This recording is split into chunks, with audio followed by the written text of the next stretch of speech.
ഇനി നമുക്ക് focus number 2 കടക്കാം.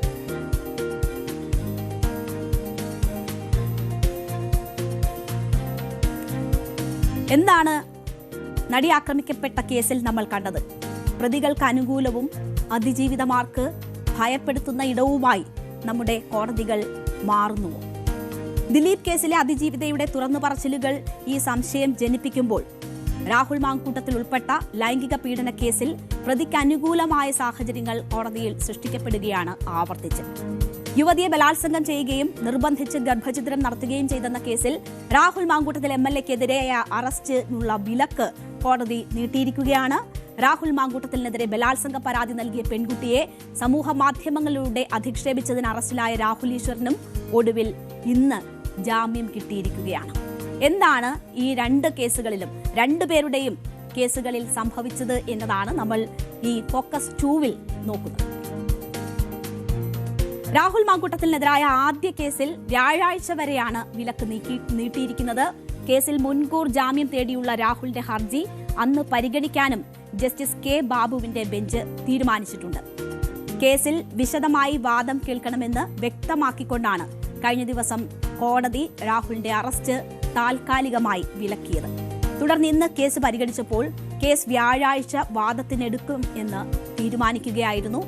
പരസ്പര സമ്മതത്തോടെയുള്ള ബന്ധമായിരുന്നുവെന്നും ഈ ബന്ധത്തിൽ വിള്ളലുണ്ടായപ്പോൾ യുവതി പരാതി നൽകിയതാണ് എന്നുമാണ് രാഹുലിന്റെ അഭിഭാഷകർ വാദിച്ചത്. ആരോപണം ബലാത്സംഗ കുറ്റത്തിന്റെ നിർവചനത്തിൽ വരുന്നതല്ല, ഗർഭഛിദ്രം നടത്തിയെന്ന ആരോപണം തെറ്റിദ്ധരിപ്പിക്കാനാണ്. ഇക്കാര്യത്തിൽ തന്റെ പക്കൽ മതിയായ തെളിവുണ്ട്, കസ്റ്റഡിയിൽ ചോദ്യം ചെയ്യേണ്ട യാതൊരു ആവശ്യവുമില്ല, അന്വേഷണവുമായി സഹകരിക്കാൻ തയ്യാറാണ് എന്നൊക്കെ ഈ ഹർജിയിൽ രാഹുൽ മാങ്കൂട്ടത്തിൽ പറയുന്നുണ്ട്. അന്വേഷണ ഉദ്യോഗസ്ഥന്റെ മുന്നിൽ ഹാജരാകാൻ അവസരം നൽകിയാൽ കുറ്റകൃത്യത്തിന്റെ സാഹചര്യങ്ങൾ വിശദീകരിക്കാൻ തയ്യാറാണ് എന്നും രാഹുൽ ഈ ഹർജിയിൽ പറയുന്നു. തിരുവനന്തപുരം സെഷൻസ് കോടതി ജാമ്യാപേക്ഷ തള്ളിയതിനെ തുടർന്നാണ് ഈ രാഹുൽ മാങ്കൂട്ടത്തിൽ ഹൈക്കോടതിയെ സമീപിച്ചത്. തുടർന്ന് ഈ കാര്യങ്ങളൊക്കെ കേട്ട കോടതി ഹർജിയിൽ തീരുമാനമെടുക്കുന്നതിന് മുൻപ് പ്രതിഭാഗത്തിന് പറയാനുള്ളത് കേൾക്കാമെന്ന് തീരുമാനിച്ചിട്ടുണ്ട്. രാഹുലിനെതിരെയുള്ള ആരോപണത്തിന്റെ ഗൗരവം കണക്കിലെടുത്ത സെഷൻസ് കോടതി അന്വേഷണത്തെ ബാധിക്കുന്നു എന്ന് വിലയിരുത്തിയായിരുന്നു ഈ മുൻകൂർ ജാമ്യാപേക്ഷയുടെ ഹർജി തള്ളിയത്. എന്നാൽ കോടതി ഇപ്പോൾ പ്രതിയെ മേൽക്കോടതിയിലേക്ക് എത്തുമ്പോൾ പ്രതിയെ കേൾക്കാം എന്ന തീരുമാനത്തിലേക്ക് കോടതി എത്തുന്നതാണ് നമ്മൾ കണ്ടത്.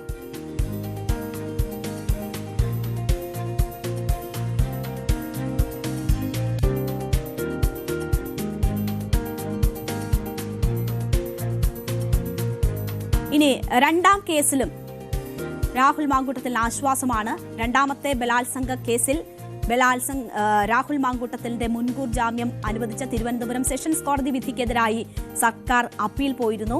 ഈ അപ്പീൽ പരിഗണിക്കുന്നത് മാറ്റിവെച്ചിരിക്കുകയാണ്. ക്രിസ്മസ് അവധിക്ക് ശേഷമായിരിക്കും ഈ കേസ് വീണ്ടും പരിഗണിക്കുക എന്നതാണ് അറിയുന്നത്. അപ്പോൾ ഒരു അടിയന്തര പ്രാധാന്യമില്ല എന്ന് കണ്ട് കേസ് മാറ്റിവെക്കുമ്പോൾ രാഹുൽ മാങ്കൂട്ടത്തിന് ഇനി ക്രിസ്മസ് ആഘോഷമൊക്കെ ഗംഭീരമാക്കാൻ കഴിയുന്ന ഒരു സാഹചര്യം സൃഷ്ടിക്കപ്പെടുകയാണ്. രണ്ടാമത്തെ ബലാത്സംഗ കേസിൽ മുൻകൂർ ജാമ്യം അനുവദിച്ച തിരുവനന്തപുരം ജില്ലാ സെഷൻസ് കോടതി വിധിക്കെതിരെയാണ് സർക്കാർ ഹൈക്കോടതിയെ സമീപിച്ചത്. ഈ കേസിൽ ഡിസംബർ 10 ജില്ലാ സെഷൻസ് കോടതി ഉപാധികളോടെ മുൻകൂർ ജാമ്യം രാഹുൽ മാങ്കൂട്ടത്തിന് അനുവദിച്ചത്. ഇങ്ങനെ രണ്ട് കേസിലും മുൻകൂർ ജാമ്യം അനുവദിച്ചതോടുകൂടിയാണ് രാഹുൽ മാങ്കൂട്ടത്തിൽ 15ാമത്തെ ദിവസം പാലക്കാട് പൊങ്ങിയത്. ആ രാഹുൽ മാങ്കൂട്ടത്തിന് ഇനി ക്രിസ്മസ് കഴിയുന്നതുവരെ ഈ കേസുമായി ബന്ധപ്പെട്ട് സ്വതന്ത്രനായി തന്നെ ഇതുപോലെ നിൽക്കാം, ചായ കുടിക്കാം, സ്കൂട്ടറിൽ യാത്ര ചെയ്യാം. ഇന്ന് രാഹുൽ മാങ്കൂട്ടത്തിന് നമ്മൾ കണ്ടത് വലിയ സുരക്ഷ രാഹുൽ മാങ്കൂട്ടത്തിന്റെ വീടിന് മുന്നിലുണ്ട്. അവിടെ നിന്ന് സ്കൂട്ടറിൽ പുറത്തേക്ക് ഇറങ്ങിയുള്ള പ്രകടനങ്ങളായിരുന്നു ഇന്ന് രാഹുൽ മാങ്കൂട്ടത്തിന്റെ ഭാഗത്തു നിന്നും ഉണ്ടായത്. മറ്റുള്ളവരുമായി സൗഹൃദം പുതുക്കുന്നു, അമ്പലത്തിൽ പോകുന്നു, പ്രാർത്ഥിക്കുന്നു.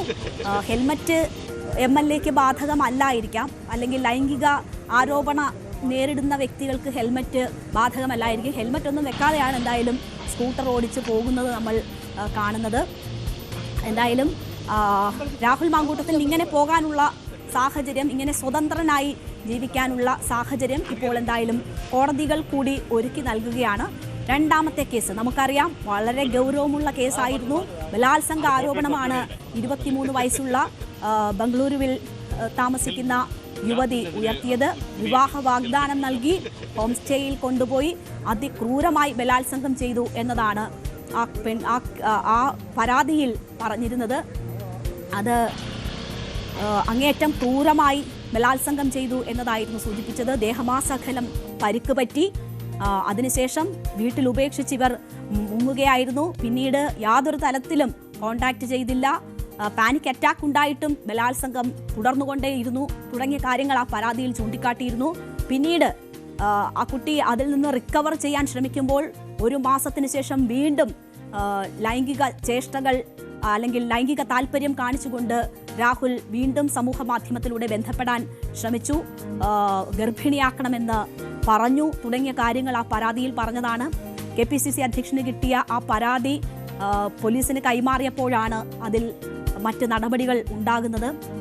ആ പരാതിയുടെ അടിസ്ഥാനത്തിലാണ് കോൺഗ്രസ് പ്രാഥമിക അംഗത്വത്തിൽ നിന്ന് രാഹുൽ മാങ്കൂട്ടത്തിലിനെ പുറത്താക്കുന്നത്. അപ്പോൾ ആ കേസിലാണ് ഇനി ക്രിസ്മസ് കഴിയുന്നതുവരെ ഈ മുൻകൂർ ജാമ്യത്തിൽ നിൽക്കാൻ കഴിയുന്ന ഒരു സാഹചര്യം രാഹുൽ മാങ്കൂട്ടത്തിന് ലഭിക്കുന്നത്. രാഹുൽ എല്ലാ തിങ്കളാഴ്ചകളിലും അന്വേഷണ ഉദ്യോഗസ്ഥർക്ക് മുന്നിൽ ഹാജരായി ഒപ്പിടണം എന്നതായിരുന്നു ഉപാധിയിൽ പറയുന്നത്. പക്ഷേ ഇന്ന് രാഹുൽ ഒപ്പിടാൻ പോയിട്ടില്ല. അതിന് തനിക്ക് അറിയിപ്പ് കിട്ടിയിട്ടില്ല എന്നൊരു കാര്യമാണ് ചൂണ്ടിക്കാട്ടിയത്. ഈ ബംഗളൂരിൽ താമസിക്കുന്ന മലയാളി യുവതിയുടെ പരാതി അതിൽ രജിസ്റ്റർ ചെയ്ത കേസാണ് ഹൈക്കോടതിക്ക് മുമ്പാകെ ഉള്ളത്. ബലാത്സംഗം ആണ് അതിൽ പറഞ്ഞിരിക്കുന്നത്. പക്ഷേ അപ്പോഴും ആ പ്രതിക്ക് കൂടുതൽ സമയം ഇങ്ങനെ പുറത്തു നിൽക്കാനും മുൻകൂർ ജാമ്യം തേടാനും ഒക്കെ നമ്മുടെ നിയമവ്യവസ്ഥ അതിന് ഉതകുന്ന തരത്തിലാകുന്നു. അതിന്റെ ആനുകൂല്യം അയാൾ അനുഭവിക്കുന്നു എന്നതാണ് ഈ കേസിലും നമ്മൾ കാണുന്നത്. ഇതിൽ മുൻകൂർ ജാമ്യം അനുവദിക്കാൻ കോടതി ചൂണ്ടിക്കാട്ടിയ കാര്യം പരാതി നൽകുന്നതിലെ കാലതാമസവും യുവതിയുടെ പരാതിയിലും മൊഴിയിലും വൈരുദ്ധ്യമുണ്ട് തുടങ്ങിയവ ചൂണ്ടിക്കാട്ടിയാണ്. എങ്ങനെയാണ് ഒരു മുൻകൂർ ജാമ്യാപേക്ഷ പരിഗണിക്കുമ്പോൾ കോടതി കാലതാമസമൊക്കെ ചൂണ്ടിക്കാട്ടുന്നത് എന്നത് നമുക്ക് മനസ്സിലാകുന്ന പോലുമില്ല. അതൊക്കെ പരിഗണിക്കേണ്ടുന്ന സാഹചര്യം മുൻകൂർ ജാമ്യാപേക്ഷ പരിഗണിക്കുമ്പോൾ ഉണ്ടോ എന്നത് മനസ്സിലാകുന്നില്ല. കാലതാമസം ഇത്തരം പരാതികളിൽ ഒരു തടസ്സമല്ല എന്നത് മേൽക്കോടതികൾ ചൂണ്ടിക്കാണിച്ചിട്ടുള്ളതാണ്. പക്ഷേ ആ ആനുകൂല്യങ്ങളൊക്കെ ഈ കേസുമായി ബന്ധപ്പെട്ട് മുൻകൂർ ജാമ്യത്തിന്റെ കാര്യത്തിൽ രാഹുൽ മാങ്കൂട്ടത്തിന് ലഭിച്ചിരിക്കുന്നു എന്നതാണ് നമ്മളുടെ അനുഭവം, നമുക്ക് മുന്നിലുള്ള അതിജീവിതമാരുടെ അനുഭവം. അപ്പോൾ ബലാത്സംഗമാണെന്ന് ആരോപിക്കാൻ മതിയായ തെളിവില്ലെന്ന് അഭിപ്രായപ്പെട്ടുകൊണ്ടാണ് ആ കേസിൽ മുൻകൂർ ജാമ്യം നൽകിയിരുന്നത്. ഇതിനെതിരെയാണ് സർക്കാർ ഹൈക്കോടതിയെ സമീപിച്ചത്. എന്തായാലും അതിൽ ഇനി ക്രിസ്മസിന് ശേഷമായിരിക്കും ഒരു തീരുമാനം ഉണ്ടാവുക. ഇനി നമ്മൾ പോകുന്നത് രാഹുൽ ഈശ്വറിന്റെ ജാമ്യത്തിലേക്കാണ്. രാഹുൽ ഈശ്വർ കഴിഞ്ഞ കുറേ ദിവസങ്ങളായി ജയിലിലാണ്. ഒടുവിൽ ആ രാഹുൽ ഈശ്വറിനും ജാമ്യം കിട്ടിയിരിക്കുകയാണ്. രാഹുൽ മാങ്കൂട്ടത്തിനെതിരെ ബലാത്സംഗ പരാതി നൽകിയ പെൺകുട്ടിയെ സമൂഹ മാധ്യമങ്ങളിലൂടെ അധിക്ഷേപിച്ചതിനാണ് രാഹുൽ ഈശ്വർ അറസ്റ്റിലായത്. ഒടുവിൽ രാഹുൽ ഈശ്വറിന് ജാമ്യം കിട്ടുന്നു. ഈ കുറ്റകൃത്യങ്ങളിൽ നേരിട്ടിടപെട്ടവർ ഒക്കെ കോടതിയിൽ നിന്ന് ജാമ്യം നേടി പുറത്തു നടക്കുമ്പോൾ രാഹുൽ ഈശ്വർ കസ്റ്റഡിയിലായി പോയത് വലിയ കൗതുകമായി മാറിയിരുന്നു.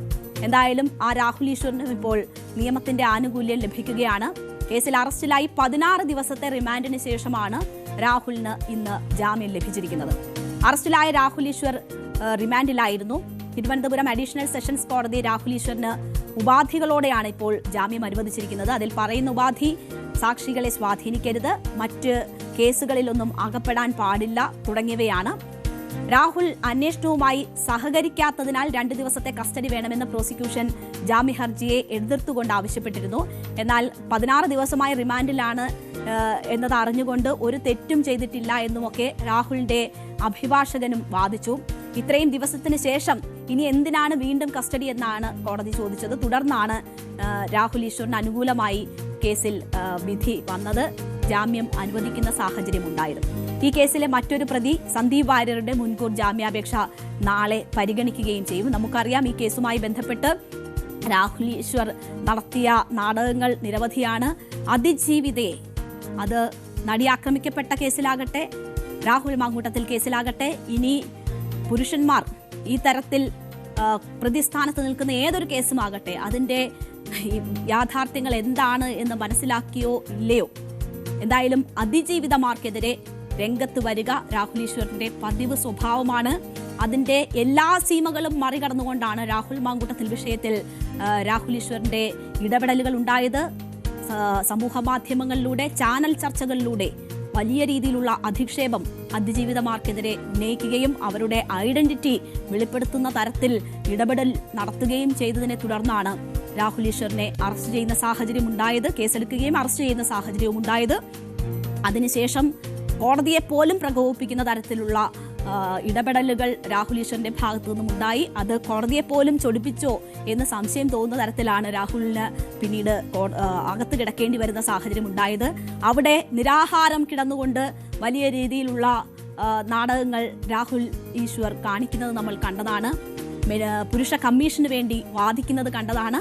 എന്നാൽ അതിന്റെ എല്ലാം ഒടുവിൽ സ്വയം ഈ നിരാഹാരം അവസാനിപ്പിക്കുകയും എല്ലാം അനുസരിച്ചു കൊള്ളാം, പാലിച്ചു കൊള്ളാമെന്ന് കോടതിയോട് സാഷ്ടാംഗം പ്രണമിച്ചുകൊണ്ടാണ് രാഹുൽ ഈശ്വർ ഇപ്പോൾ പുറത്തേക്ക് വരുന്നത്. എന്തായാലും ഇതുമായി ബന്ധപ്പെട്ട് അതിജീവിതമാർക്ക് നീതി നിഷേധിക്കപ്പെടുകയും ഈ പ്രതിസ്ഥാനത്ത് നിൽക്കുന്നവർക്ക് കോടതിയിൽ നിന്ന് എന്തായാലും അനുകൂല സമീപനങ്ങൾ ഉണ്ടാവുകയും ചെയ്യുകയാണ്. അവർ സ്വതന്ത്രരായി വിഹരിക്കുമ്പോൾ അതിജീവിതമാർ ജീവപര്യന്തം തടവോ അല്ലെങ്കിൽ ജീവപര്യന്തത്തിന് തുല്യമായ ശിക്ഷയോ അവരുടെ ജീവിതകാലം മുഴുവൻ അവർ ചെയ്യാത്ത കുറ്റത്തിന് അനുഭവിക്കേണ്ടി വരുന്ന സാഹചര്യമാണ് കാണുന്നത്. നമ്മുടെ നീതിന്യായ സംവിധാനത്തിൽ അതിജീവിതമാർക്കുള്ള പ്രതീക്ഷ നഷ്ടപ്പെട്ടാൽ അവർ പരാതികളുമായി രംഗത്ത് വരാത്ത സാഹചര്യമുണ്ടാകും. നമ്മൾ സൃഷ്ടിച്ച അല്ലെങ്കിൽ നമ്മൾ നിർമ്മിച്ചെടുത്തിരിക്കുന്ന നിയമങ്ങൾ ഇങ്ങനെ പുസ്തകത്തിൽ ഉറങ്ങുന്ന സാഹചര്യം വരും. അപ്പോൾ അതിജീവിതമാർ അവർക്ക് നീതി കിട്ടുമെന്ന പ്രതീക്ഷയിൽ പരാതിപ്പെടാൻ തയ്യാറാകുന്ന ഒരു സാഹചര്യം സൃഷ്ടിക്കപ്പെടുകയാണ് ചെയ്യേണ്ടത്. അതിന് അവർക്കൊപ്പമാണ് നമ്മുടെ നീതിന്യായ സംവിധാനങ്ങൾ നിലയുറപ്പിക്കേണ്ടത്, നമ്മുടെ സമൂഹം നിലയുറപ്പിക്കേണ്ടത്. ഈ കേസിലും അതിജീവിതയ്ക്ക് നീതി കിട്ടട്ടെ എന്ന് നമുക്ക് ആശിക്കാം. അവർക്കൊപ്പം തന്നെ തുടരാം.